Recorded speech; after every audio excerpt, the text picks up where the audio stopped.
Good evening, everybody, and welcome to this open evening online event. My name's Cath, and I am the program leader for the Wildlife and Conservation Management courses. And I'm delighted to come to you online to share as much as I can about the course. And so I hope that it answers some questions, gives you some inspiration, and we'll have a Q&A session at the end, so you'll see that there's a Q&A function on this platform, so feel free to write in any questions that you have for me and I will do my best to answer them, but for now I hope you enjoyed the presentation and we'll kick right along.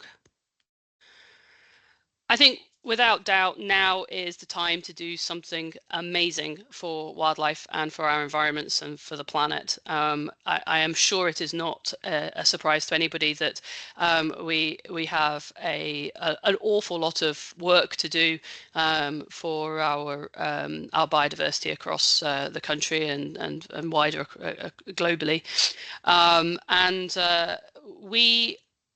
we're excited to support you in that that aspiration to do something amazing, and so the course is designed to help you learn about wildlife and their habitats and ecosystems, teach you how to make an actual tangible practical difference to our biodiversity, and really importantly, because it's very difficult to do conservation purely indoors, is to get out and learn about some of the amazing places that we have on our doorsteps and further afield. And I'll talk to you a little bit more about that as we go on, and certainly how we can kind of protect the wildlife and for everybody, for our own benefit as well.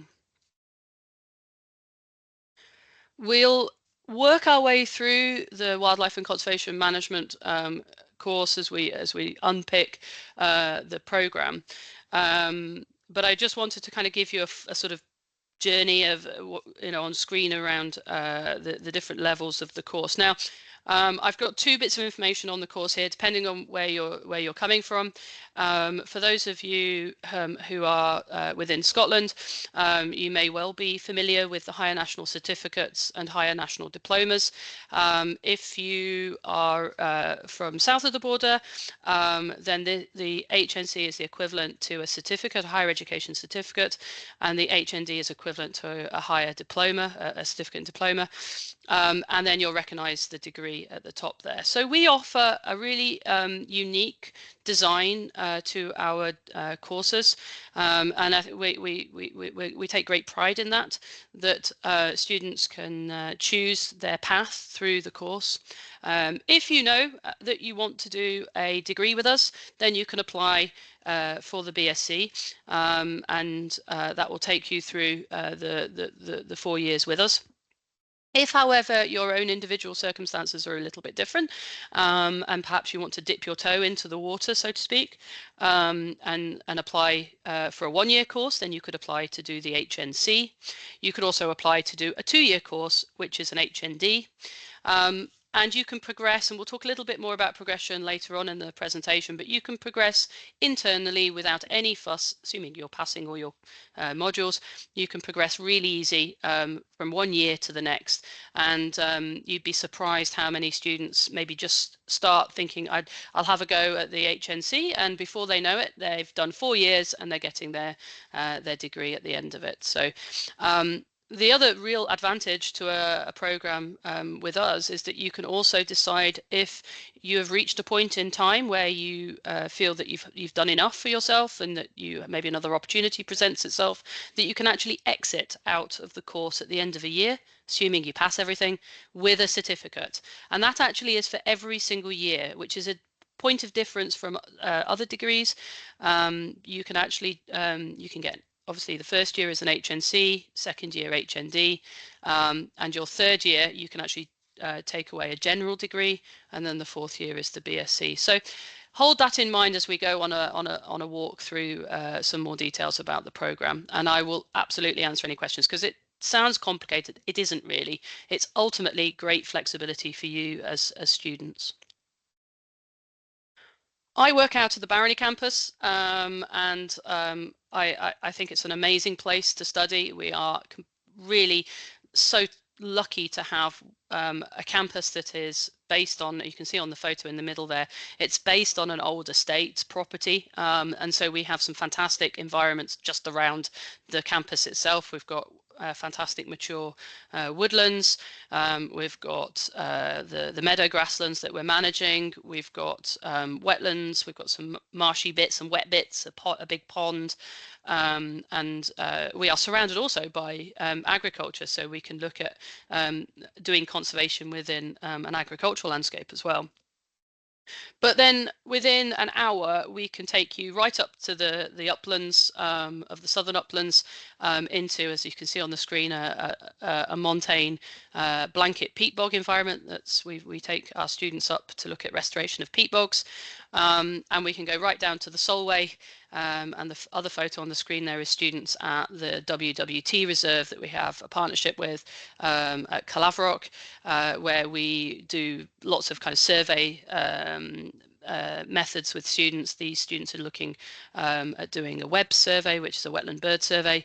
And we are so lucky to have, and we're really along the coast with the Solway being such an important birding area, we've got both WWT, RSPB reserves, and we've also got national nature reserves sort of joining them up. So within an hour, we can jump in a minibus and take you to some pretty amazing, both marine, coastal, and upland, and all points really in between. So we're super excited to show off our campus with you this evening. I always think it's nice to kind of put a face to a name. Well, you can see me on screen, so I'm the program leader. I look after, each year I normally look after a year group as well. And my background is in habitat management, ecosystem restoration, and prior to lecturing, I worked as a project manager in conservation projects and as a ranger in various sites around Scotland. I have a fantastic team of staff that help look after the programme. So I've got Lucy Thornton, who is normally our year one tutor. Her background is also in conservation, but with community education, and having worked a lot with the forest schools methodology, also runs our forest schools practitioner courses as well. So delivers on a broad range of subjects as well, with biodiversity conservation modules as well. James is our year two tutor normally. He specialises in a whole range, having worked for Nature Scott, having worked for the National Trust for Scotland, sorry, worked on peatland restoration projects. So he delivers everything from ecological restoration through to the planning system and how we manage big wind farm developments without having really large environmental impacts with those. We've got Duncan, who's our GIS and ecology lecturer and also supports our research teams with GIS. For those, GIS is a mapping program, which is we need to use as a tool in conservation. It's a very important skill that we teach. Eli is our teaching associate and looks after our year group, another year group, the NC year group, and it teaches across education for sustainability courses, teaches into conservation and habitat management as well. And then finally, last but not least, is Stephen. He is normally one of our degree year tutors. He has a background in woodland ecology, tropical hardwoods conservation, and now more recently working in the UK with us on woodland management and conservation of woodlands. We're particularly excited to be involved in the Rainforest Alliance project, and we hope we'll be able to take future students out to the restoration projects on the West Coast. And Stephen and I are both working quite closely on that project.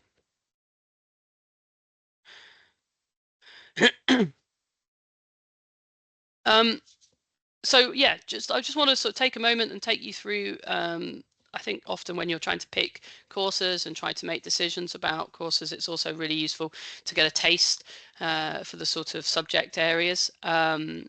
For me, that one of the most important things about the course is that it's a blend of the conservation sciences But what I think sets us apart from other conservation degrees is that we build in the work readiness elements of being able to manage projects, being able to work with communities, being able to deal with the planning system. So we interweave the theory and the science of conservation and managing habitats and ecosystems, but we also do that with a real clear awareness that you have to have an understanding of dealing with people to do conservation properly. You need to be able to work with people, and you need to get people excited about wildlife, but you also need to be managing big developments and making sure that we're approaching large developments in an environmentally sensitive way as well. And we're really proud of the fact that our students, our graduates, go out and they convert into jobs within the sector. And the sector is growing. I'll talk a little bit about the sorts of careers you can get from working on a degree like this. But the jobs are getting broader and broader in terms of the importance on conservation and managing environments as that's increasing all the time as well. So our year one modules, and we have a broad cross section of modules in year one, because what we're trying to do is build a foundation across, as I say, this quite broad subject area. So I in my head see it as three particular strands. One is the conservation sciences. So on the screen there you can see subjects like biodiversity conservation, ecology and ecosystems, environmental awareness, classification and identification of organisms, biology, wildlife management, and wildlife husbandry and rehabilitation. So these are our kind of core conservation and animal wildlife management modules. Then we have a strand that look at people in environments, so rural land use and visitor management, leadership of countryside activities, and the kind of planning and development. And then there's the third strand, which are the supporting modules, where geology and geomorphology might look a bit odd on a conservation course, but actually if we don't, our landscapes are formed by geology. They dictate the soils that we're we have our vegetation growing in. If we can understand a little bit, and we're not going to turn you into geologists in year one or at any point, but understanding your landscape around you can really help you understand, well, why do we have this type of woodland there? So in my head, that's kind of a supporting module. We also have supporting modules such as information technology, heritage studies. Again, reading, a lot of our conservation work happens on private estates, and so understanding the sort of historical geography of a site allows you to understand why things are where they are and what we can do. And we do have a very large legacy of decisions that have been taken on landscapes. The reintroduction, the introduction of grey squirrels, for example, or the introduction of rhododendron ponticum, and the effect that has. And that comes from a heritage of people managing their lands in a particular way. So we do a little bit of that in terms of just giving you this really broad range of underpinning subjects that you can then start to work your way up the degree with. Year two, we start to tighten the focus. We're preparing you for one of two things. We're preparing you for completing your studies and going on to some form of work, or most of our students will progress onto the degree. And that we tend to find that if students are still happy and managing and coping with the course, by year two they're ready to do the full degree, and that's really exciting for us. So we will do things like data collection. We make it very practical. We run it alongside ecological surveying, so you'll be going out and doing surveys, a whole variety of different surveys, from the bird surveys to freshwater to invertebrate survey methodologies, small mammals, across the whole range. And we'll take data from what we collect as a survey and then do some basic data handling. You'll see that we still have the people in environments. Tourism is a really powerful way of getting conservation messages out to the general public. So being able to work and understand both the kind of benefits of tourism, but also the potential side and sort of negatives of tourism, and how we can support the sector in terms of making great decisions. So things like whale watching or cetacean watching operations. There's good evidence to suggest that that's changing behaviours of whales and dolphins and things. So can we kind of work with tourism operators to put codes of practice in place and kind of understanding all of that? Similarly, the education for sustainability, working with communities to get them really excited about conservation, working with kids to get them excited because they're the next generation. Back to ecology with terrestrial ecosystems, habitat management. I taught for very many years and I absolutely love it. It's a fantastic module for thinking really about how you end up looking after a piece of woodland and what are you going to do with it. How do you make decisions about planting trees or not planting trees? Are you going to deal with how do you deal with invasive species, whether that's deer or whether that's rhododendron. So it's a real practical but also a thinking module as well, making decisions. We also then do subjects like GIS, so we bring in the mapping software, teach you how to use that. We specialize in some habitat areas as well, so like marine environments, freshwater environments, the woodland environment. So we start building a deeper understanding of these very particular habitats, and we'll do everything. Like I teach the marine environments module, and we look at everything from seagrass to hydrothermal vent ecology, and then look at aquaculture and salmon fish farming and things like that. So it's a really good broad module, and the freshwater is similar, as is the woodland conservation. At the bottom there, we've got conservation skills, which is a hot favourite of second year students because you'll be doing, yes, you'll do ecological surveying and habitat management, but the conservation skills one is a bit broader. You might be working, learning how to do things like coppicing or hedge laying or dry stone walling or building a piece of infrastructure for a site, because depending on where you take your career, you may still be managing a site in a small team where you have to be able to put some infrastructure into a site, or look after some coppice woodland, for example. And we also run work experience as an elective option, and business management, which you might think is an odd module to have there, but it actually, as I said, the career in conservation is broadening every year. I see students going into diverse careers, and there are people setting themselves up as freelance rangers, freelance consultants, ecological consultants, picking up public contracts, and so having a business management experience, if that's something that you choose to do, it's an elective, maybe you've got an idea about what you want to do with your course, so it might suit you. It doesn't suit all of our students and they don't have to take it, but it's there as an option. So our options are give you that little bit of flexibility. So on the list there, anything from GIS down is an elective option. And then year 3, this is the first year of the degree framework, but you'll have already done 2 years of your degree, so it's your 3rd year. You'll notice that the number of modules decreases, and we sort of really start to deepen and extend your theory and practice in the core skills of conservation. So you'll see compulsory modules there in subjects like ecology, conservation site management, managing community projects.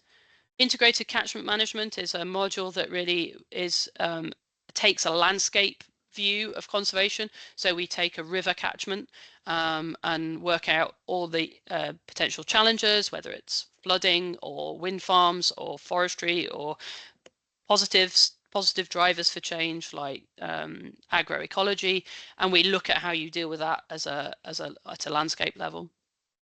We continue to build your skills around rural planning. That is an essential part of working in conservation, is dealing with developments, whether it's wind farms or roads, being able to operate in that environment. And there are some very good jobs in conservation supporting the kind of ecology, the sort of ecological assessments that need to happen before the planning for wind farms, for example, or roads are signed off or approved. And that might be, that's a private sector job that you can get with a conservation degree. We do elective modules then. Again, you can start to specialize and pick and choose your way through. So maybe you're really into your woodlands and you want to develop that a bit, whether you want to do more field studies, so surveying, whether you want to build your mapping skills. You get some choice here in your third year to really express your interests, and I think that's a really nice part about third and fourth year. And finally, your fourth year. This is the end year, your final year.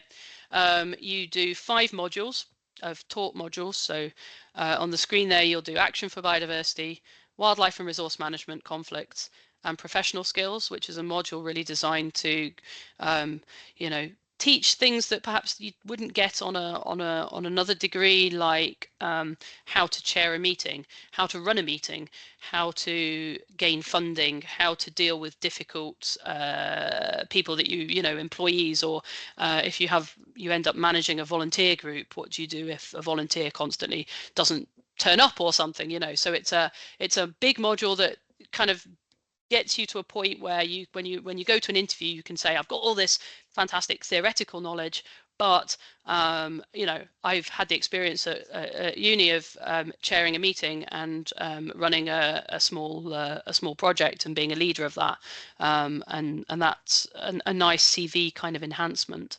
And you get to do 2 electives in your final year. There's quite a big list. We tend to see quite a lot of students specialising in maybe habitat again, marine or upland, or again you can come back to woodlands. That strange acronym there is another woodlands module. And then the final part of your final year, which you're probably expecting if you've thought about doing a degree, is a project. They used to be called dissertations, but we call them honours projects or work-based projects, because by this point some of our students are working part-time or working seasonally, and the dissertation is still used as doing experiment and writing it up, but you can also work on a project that you have in your workplace if it's a conservation themed kind of job that you do. And so we've added that flexibility because we know that students are ready to work and often are working. So we wanted to make the final project, if you like, flexible enough that you can achieve within a workplace, obviously with your supervisor's support and everything. How are we doing for time? Okay, so I want to focus a little bit to kind of give you a flavour for what it's like to be a student, the sorts of things. I think sometimes it's nice to build a picture, not just about the course, but what can you do when you're a student? What does it feel like? We run throughout the year, the academic year, we run on campus days as well. So I think we have our open days, but then we also are running a offer holder day, which is an opportunity. If you've applied, you'll get invited to a day where a combination of the program, so like me and my staff will give you a taste for some activities that will kind of help orientate you for what it will be like to be a student on campus, and we'll also do some combined activities and as a kind of induction. It won't replace our Freshers Week, our Welcome Week, which happens traditionally at the beginning of every academic year, which is a fantastic opportunity to meet new people and have a lot of fun. But it's kind of like a taster day for applicants. So if you apply, you'll get an invite if you haven't already. At present, people will ask about timetables and how much time it takes to study. So this is indicative. It's never fixed until we get closer into the summer. But it's an indication of kind of the volume at the moment, and it's not every year runs the same, but we do try and make logical connections of time so that students have space for work, studying, childcare. You know, we're very cognizant of not every student is the same, but we try to make classes run together as much as we can. We can't always block it like this on the screen, but we do endeavour to try. In your first and second year, the time commitment is between 2.5 and 3 days a week, depending on the term. If you split it down into chunks of modules, it works out at about 2.5 days, but some terms are 3, some are 2.5. We operate in first and second year at the moment a term 1, 2, and 3, so 3 terms, and they're 10 weeks. And then when you get into the third and fourth year, because we are extending the depth of learning, we move to a semester timetable, which there are 2 of in a year. So you have semester 1 and semester 2, and again, it's normally about 2 days to 2.5 days of learning. On top of that, you of course have your own individual study time as well to work your way through the courses. We're extremely passionate about getting out and about. All my staff have itchy feet all the time to go out and explore and see new places and take students to places that they've been themselves, and help immerse you in not just our local environments, but our national and international environments. So we spend quite a lot of time every year creating opportunities for students to engage, whether we stay slightly more local and go somewhere like one of the Outer Hebrides or the Inner Hebride Islands, new habitats like on the screen here you can see a piece of Macca beach where we did restoration work with the community rangers there, and we do like to go further afield as well. So in recent times we've used 2 organisations, one called Gap Africa and one called Operation Wallacea, to take students internationally on study tours as well. These are voluntary study tours. We do have some mandatory field trips within modules, but they tend to be electives. So like the field study skills in year 3 has a week of intense kind of field studies. We're going up to Forcenard. We've been to Orkney in previous years as well, and we do a week of like intense survey skills. These study tours, international ones, are completely elective. They're not attached to a module, so they're not mandatory. But if you're in a position to go, I think students would generally say that, you know, going on study tour. So the last study tour that I have images, because I was lucky enough to go on it, was to South Africa in 2023. And then this year we've got one running to Mexico. I'll show you that in a second. Nambiti, we spent 2 weeks, or just over 2 weeks, between 2 locations, Nambiti and Zingela. These are predator-free camps, but we have access to Nambiti is what they call a Big 5 reserve, so you can go in and look for large cats, as well as some pretty cool things like aardwolf we saw when we were out there, and we're looking at researching aardwolf. Who knew that aardwolf had golden poo? It's to do with them eating termites, so that was a cool finding that a lot of the students were amazed by the aardwolf. And then Zingela is a fantastic remote wilderness camp. It's pretty luxurious, really. You can see on the screen that the accommodation is pretty cool. But Zingela is a research location for looking at population giraffe breeding and population dynamics of giraffe. So the students in the photo there are actually on a giraffe hike to go and find out where they're at and do a behavioral kind of study on them. This year we're off to Mexico, so we've got 2.5, roughly. I mean, it really works out at 3 weeks, but 2.5 weeks field study to Mexico. The time is split between tropical woodland conservation and looking at conservation features there. and then out to the coast to look at some marine conservation, do some turtle work, conservation project work there, and students have the option to gain their PADI open water diving certificate while they're out there as well, which I think is always kind of handy if you like a marine conservation role. So we love offering those opportunities to students, and we support students in fundraising and then going off and having an amazing experience. Locally to home, we could not run our program without some fantastic partners who offer their time and experience. They open up their sites for us to go and explore. They provide volunteer opportunities and intern opportunities for our students, and essentially connecting with partners in conservation all the way through your degree is like an extended job interview. You'll start to work out the sorts of people that you fancy working with, the sorts of people that you might not. You can build networks and connections so that when the job is posted and you apply for that job, you're somebody that they know already, and that can make a massive difference in getting success into the first steps of your career. And we're really proud to have a diverse range from national to international to really local projects that we use robustly. You know, we do projects for them, we manage bits of their habitats, we engage with their communities.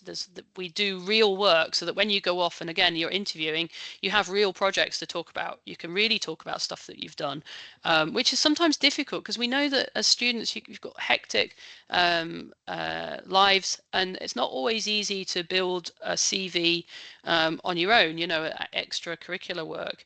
We do encourage it, but it's not always easy. So we do try our best to give you a bit of a hand as you go through the course.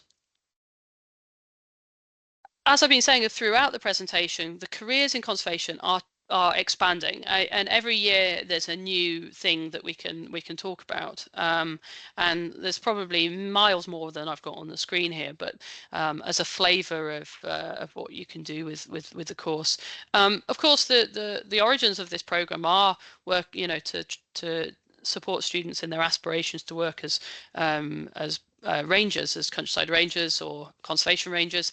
It doesn't necessarily need to be countryside. You could be a marine conservation ranger now, and that still stands. But there's a growing breadth as well. So working in organisations like NatureScot and RSPB as a wildlife conservation scientist, working on particular projects. So peatland restoration is a big thing at the moment, and there are lots of projects where they look for ecologists and they're looking for conservationists to work on these projects. You can take your degree, and some of our students go off and work in education. You know, they love engaging with people, whether it's formally or informally in education. I've got one student doing a I can't say the word, PGCE, I think that's right, postgraduate certificate in education, to become a geography teacher. Other people are working with different groups within urban areas, widening participation in the environment, people with less opportunity to access green spaces than we might have. Your career doesn't need to stay in the UK. It could go further afield. I had a student who was really interested in woodland conservation. They, on their own backs, they got a climbing certificate for climbing trees, canopy ecology, and now works in Borneo as a project worker and, you know, researcher in Borneo. So that honestly, the world is open to you with a conservation degree, and it's getting broader all the time. Clubs and societies, we've got a really passionate ranger service that run off campus. So they're an autonomous group, they're a student society, and they do contract work for organisations. So whether it be some fencing, some tree planting, some survey work, they've made connections with our local conservation groups, and they will do project work for them, sometimes funded, sometimes voluntary. and it's always obviously put back into the society. We're really lucky around Dumfries and Galloway. We've got fantastic hills for climbing. We've got fantastic mountain biking opportunities. We've got the coastline for exploring as well. So we're really lucky in that respect. And we do urge students, if there isn't a society for you, set one up when you arrive. We offer extra courses in peatland restoration and forest schools. I'm conscious of my time running now, so I'll let you ask me about those if you're interested, and we can discuss offline as well if you are. I think from a kind of application perspective, I've just got the progression details here. It helps you work out where you're at with your studies. And what you can apply for. So these are all, the entry point is all the same year group, the same class. It just depends on whether you want to apply for a degree, an HND or an HNC. And you can see that for a degree you need 4 hires or 3 A-levels. For the HND, 2 hires or 2 A-levels. And for the HNC, a higher or 1 A-level or a national certificate as a progression route as well. Oh, lost my screen there. There are funding available, so keep an eye on these. Are things that we've run over the last few years, but do keep an eye out on the websites and reach out to us for funding and bursary opportunities as you start thinking more sort of seriously about applying. And if you want to find out more, we have a website full of videos and extracts from students and staff trying to help give you a bit more information about the course. And so there's a virtual experience course there. So if you Google if you put in our website and then just put /experience, you'll navigate your way through to that, and you can find out a bit more about what it's like to be a student and so on. And that's me. Thank you for your time. If you want to hold on, I'm happy to answer questions as best I can. If I can't answer your question, I'll certainly will take details and I can email you. Make a note of my email address as well, because if you don't have an opportunity to ask a question or something comes to you later and you want to email me, or you just want to reach out and ask a few more things, or even come and see us, have a chat, my email is there, catherine.seeds@sruc.ac.uk. So thanks very much. Great. We had a couple of questions, Cath. Yeah, no problem. Which I have answered in the chat, but just in case everybody can't see them, what are the options for part-time remote study for HNC or HND? Yeah, so actually there are options for part-time study across the course, so from first year right up to 4th year. It would take quite a long time to do the whole degree, but depending on what your preferred route is, and sometimes we have students who start full-time and then maybe get an opportunity. I have a student in 3rd year who's doing part-time 3rd year. I have a couple of students in 4th year doing part-time 4th year because they've got they've had a fantastic either a placement like an internship, or they've got a job in the sector, and we've supported their part-time kind of setup. Equally, we have students who come in 1st year and do it part-time as well. We are definitely signed up and supportive of flexible learning. So even if you are on a full-time course, we're looking to continually extend our kind of offer for flexible. When you're on a full-time course, there has to be a component of on-campus study, because that's particularly how you're funded. But in any module, there will be weeks where the teaching is delivered online. It allows a different mechanism for learning. It allows a little bit of flexibility around other life commitments. The full-time courses that are on offer are on-campus courses with the added flexibility of either going part-time or making use of flexibility within module delivery. There is a distance learning HNC, which is entirely distance learning, which is done over 2 years. There isn't at the moment a distance learning HND, so what tends to happen is students might do the 1st year of might do the HNC distance learning and then bridge and come back to us for the HND and then 3rd and 4th year. And depending on how long you stay with us, we also do a full distance learning series of what we call micro credentials, which are sort of completely flexible online. You've got 12 months to complete a module and it's all done kind of online. So look out for those if you're interested in that as well.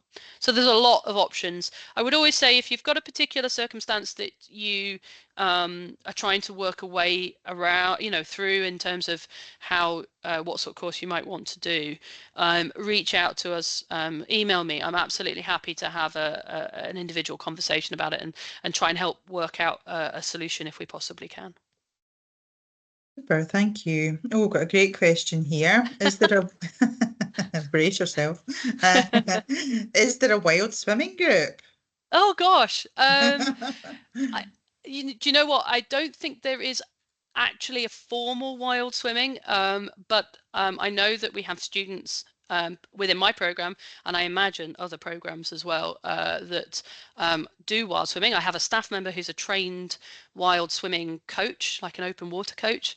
So, and we've the work that we did a few years ago now to help a very excited group of students set up the ranger service that they now have run for a few years. The staff will help. I mean, we're not like, no, we'll not help you with that. That's a student thing. We still jump in a minibus and help with transport if they're really stuck, and things like that. So we took them down to Cumbria a few nights ago because they were doing some scuba taster sessions because they're going to Mexico, and for example. So where we can help, we will help. And there's always at the beginning of the year around the welcome week period, the student association, so what we call SRUC is our student union, they will always do a big push to try and see what new things people are into and try and connect people. It might not even be just people at one campus, although it's kind of helpful. We do have some really cool wild swimming places as well, from freezing lochs to the coastline as well. But I am absolutely sure you'll find some like-minded individuals to go swimming with, and maybe, who knows, you can start the next group. Brilliant. Here, another question about accommodation options at Barony. Yeah, so we have accommodation. I would urge you to reach out as in terms of application and chat to me about that. There's we've got Dumfries, which is just down the road from the campus, and there's a range of private accommodation options. It really just depends on your circumstances in terms of the sorts of accommodation. So just like any other location, there's a mix of on-campus accommodation. There's only so many spaces, but then beyond that you have the private kind of student accommodation in the town. Students have a variety of different approaches to that. They depending on, again, where you are in, are you coming down for, are you coming to the campus for a week and going home at weekends? Are you coming for half a week to do your courses and using kind of temporary accommodation? Or are you looking to stay in the town? And then there's student accommodation that we can support you, and sort of push out ideas to you. And then I think what tends to happen, what always happens, even when I was a student, which was too long ago, over the year you'll your first year you'll work out for yourself, but then what tends to happen is you get friendship groups developing, and then in second year they've moved into a new flat, and they've got kind of a group of people that sort of go in on the rent themselves. So really it's every student is different in terms of what they're looking for, but you can normally find a piece of accommodation that will fit your needs. Cool. I've got a question about transport links like to Barony. So there's buses, isn't there? Yeah, so from within Dumfries, there are a range of options. So there's the public transport. So there's the X74, which is useful to know about anyway, depending on where you're coming from, because it's the Dumfries to Glasgow via Moffat, kind of up the M74. So that runs, it gives you an option out of Dumfries to get to the campus, but it also gives you from the campus out to the north. You've also then can get it to the campus from the north. There are local buses that are running up the main road, the A701, which is Dumfries to Moffat, that you can pick up. And then we have a commercial hire. So we contract a bus from the middle of Dumfries. I think it's probably just before 9 o'clock or 8:45, and it will drop you off actually into the campus because it's a commercial hire, ready for class. And then it will leave, I think it leaves about 4:30 in the afternoon and get you back to Dumfries. From Dumfries, you can obviously get trains. You know, we're always looking also to try and get students connected for car shares. So I've got quite a few of my second years are from the borders, and they've collaborated quite quickly into sharing lifts as well. So we're not too bad, but you know, I think if you look at a map, you'll see that we're outside of Dumfries, but the bus links will get you there, no bother. Great. Last one, which I have answered, but worth mentioning, funding options for HNC or any of the courses. I suppose you have mentioned SAS, but it's probably worth yeah. So it's definitely worth speaking to SAS as soon as you can. So SAS is our student awards agency up here. And so that's really important to connect with them, because the way it tends to work is that it's completely dependent on you know, the funding that you're entitled to has conditions attached to it in terms of, have you done any other courses before at a higher education level, or are you eligible for the full degree funded, and all sorts of things. And we're not, you know, we don't deal with that side of it. So I would urge you to speak to SAS as soon as you kind of have a plan, whatever that might be. Get in contact with SAS. In terms of funding, there are discrete sort of pockets of money that will start to appear from any time now. We do promote them. I'm going to default back to Sharon now. We do promote them as we've had bursaries and particular kind of bursaries for various different project groups, for different student groups, and they get promoted on our social media and websites, if I'm right in. I'm not saying anything wrong here, Sharon. No, you're not. And we've also got a bursary page on our main website, so sruc.ac.uk, and just look for bursary and you'll get lots of information about that there too. And I'd also suggest, you know, and I try to sort of, normally I'm speaking to students really when they've arrived, and that's fine, but I would, the other thing to throw out there is charitable trust funds. And you know, over the years students pick up on these, but you know, it's always worth having a look. If you have a particular geography where you live, you might find that there's, like, I live in a quite high wind farm area, and there is an education and training fund that opens up every year, and so I know people who've benefited from about £1,000 of funding for that. So if you know, so I would recommend looking, like, just Google charitable trusts, but there's a Foundation Scotland website. I'm not promoting them or anything, but it's just, there are databases that you can search for. You can put in your postcode and bits and bobs, and it might give you a training and education fund as well. So I'd always urge you to be creative. If you have some fees to pay as well, then again, that sort of looking at fundraising is useful. We do have a funding officer who works through the campus, and you can reach out to them as well as you start to formalize your kind of application, things like that. So yeah, I would say start early, and make sure that you're informed. Yeah, and once you've applied, all of these links and email addresses, etc., are all sent out to all applicants quite early in the process as well.